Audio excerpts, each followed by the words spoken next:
Hey guys, what's going on? It is Birdie Boogie, and it is your daily update in the news that is happening in professional wrestling. Let's face it, there's a lot to catch up on, there's a lot to read, there's a lot to understand with so many different promotions at their peak right now.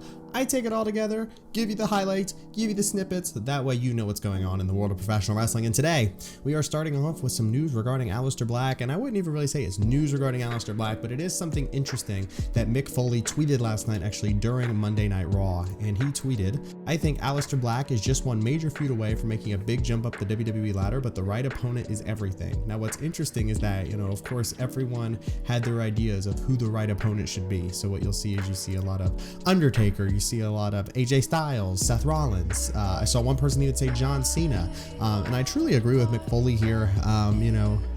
Alistair Black definitely is a talent. He's got the mic work, he's got the ring work, but for some reason they just never have been able to push him up into that main eventer status. There was actually a report that came out around Royal Rumble time that actually said that Paul Heyman wanted Alistair Black to win the Royal Rumble, but Vince McMahon ended up picking Drew McIntyre as he believed McIntyre was the most over, which makes sense.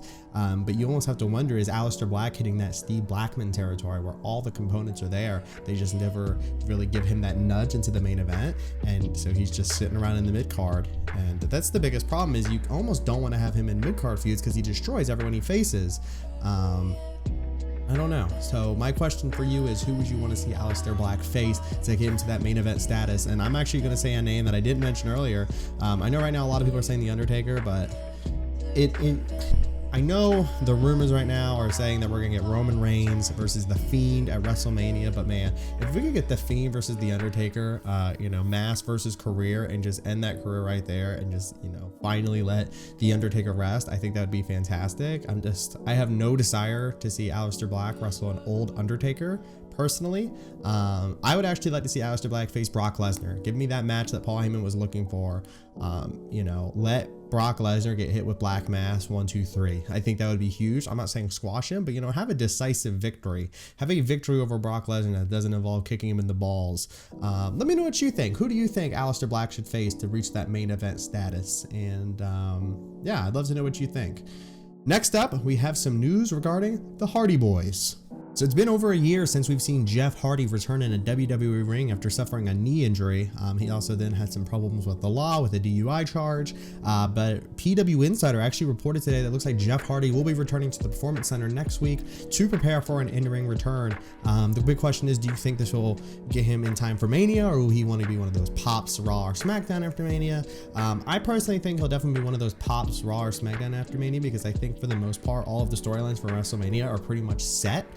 This way you can have Jeff Hardy come back, get that real nice big pop, and then who knows who you'll possibly have him feud with. There's always Edge, but at the same time I think Edge kind of needs some fresh feuds there. Yeah, so Jeff Hardy looks like he will be returning. He is due in court in April, according to this PW Insider article. But yeah, let me know what you think. When do you think Jeff Hardy will return, and who do you think he should feud with coming back from that knee injury? We've had Cain Velasquez. Of course, we have Brock Lesnar, but it looks like the next UFC star who might be coming to the squared circle is none other than Jon Jones. Jon Jones actually did an interview with Sports Illustrated today, and it turns out he's interested in working with the WWE. Jones said, "I think it's inevitable. I've always respected WWE, and I feel like the sports can be so similar." He went on to say, "I have the size and athleticism to transition over really well. To get the opportunity to just show up even as a special guest would be a dream come true." I think the fact that you haven't even invited him as a special guest when he's open to it is absolutely nuts if you're the WWE. I mean, right now I think if you're WWE, you need to call him up, book him for WrestleMania just to show up. I mean, love him or hate him, the man gets a reaction. Yeah, it's extremely interesting to see that he wants to come to the WWE. The question is, what kind of time frame would he be looking at? I mean, if we're waiting years and years and years, then what are we doing? I mean, he's 32, but at the same time, he's definitely still at the top of his game. I mean, he's defending, the light heavyweight championship on Saturday. He's still at the top of his game here in the world of UFC. When does he make that transition over to the WWE? And how much of a schedule would he want? I mean, as a special guest, do you want one match and that's it? Or do you want to go for more of a Cain Velasquez style, schedule where, you're working, a full-time schedule?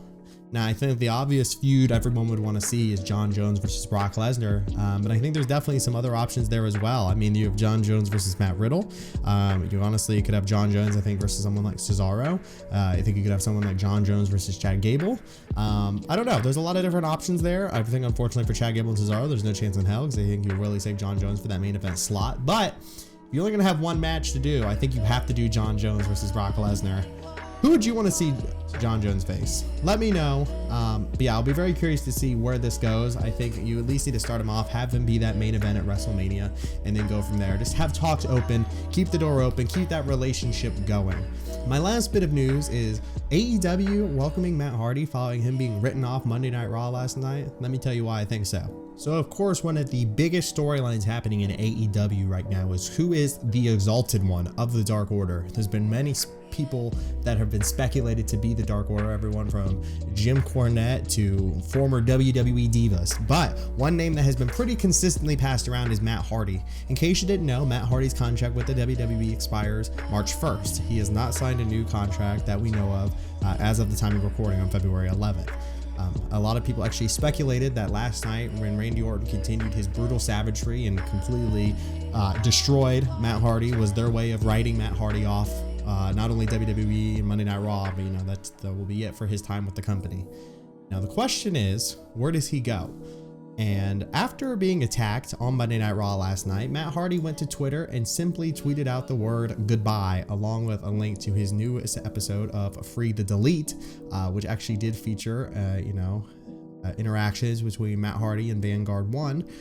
But now, as I'm researching this, it looks like Matt Hardy tweeted again today, same picture, but this time actually quotes Dexter and writes, "Everyone wants an Argentina, a place where the slate is wiped clean. But the truth is, Argentina is just Argentina. No matter where we go, we take ourselves and our damage with us. So is home the place we run to, or is it the place we run from?